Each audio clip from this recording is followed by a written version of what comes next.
ফরিদপুরের চরভদ্রাসন উপজেলায় পদ্মা নদীতে একটি স্পিডবোট ডুবে দুর্গারানী রায় ৫৭ বছর বয়সী এক নারীর মৃত্যু হয়েছে। এই দুর্ঘটনায় তার ৩ বছরের নাতিসহ অন্তত ৮ জন আহত হয়েছেন।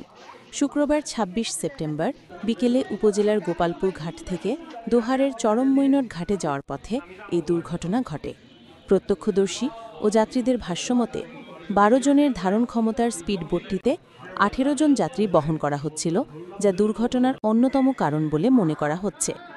মৈনট ঘাটের কাছাকাছি পৌঁছালে প্রবল স্রোত ও ঢেউয়ের কারণে স্পিডবোটের তলা ফেটে যায় এবং এটি উল্টে যায়। দুর্ঘটনার পর যাত্রীরা প্রায় পৌনে ১ ঘণ্টা নদীতে ভেসেছিলেন। পরে অন্য একটি স্পিডবোট ও স্থানীয়রা ঘটনাস্থলে পৌঁছে তাদের উদ্ধার করে। আহতদের দ্রুত চরভদ্রাসন উপজেলা স্বাস্থ্য কমপ্লেক্সে নিয়ে যাওয়া হয়। গুরুতর আহত মারিয়া আক্তার নামে এক যাত্রীকে উন্নত চিকিৎসার জন্য ফরিদপুরের বঙ্গবন্ধু শেখ মুজিব মেডিকেল কলেজ হাসপাতালে স্থানান্তর করা হয়েছে।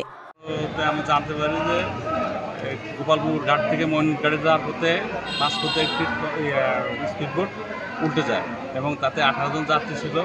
আমরা সংবাদের সাথে সাথে আমরা দ্রুত ঘটনাস্থলে আসি এবং আসে দেখি সমস্ত যাত্রীগুলো অন্য একটা স্পিডবোটে আসছে।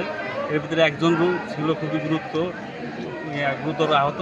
আমরা তাকে দ্রুত হাসপাতালে আনি এবং চিকিৎসক করে তাকে মৃত ঘোষণা করে এবং অন্যান্যভাবে আরও ৫ জন আহত রোগী এই হাসপাতালে ভর্তি হয়। আমরা এখন ওই জায়গায় লাশ হস্তান্তরের জন্য ব্যবস্থা করছি।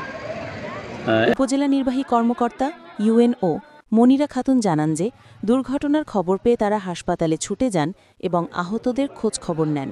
তিনি আরও বলেন, দুর্ঘটনার বিষয়টি পর্যবেক্ষণ করা হচ্ছে এবং কোনো ধরনের অবহেলা প্রমাণিত হলে যথাযথ আইনি ব্যবস্থা নেওয়া হবে।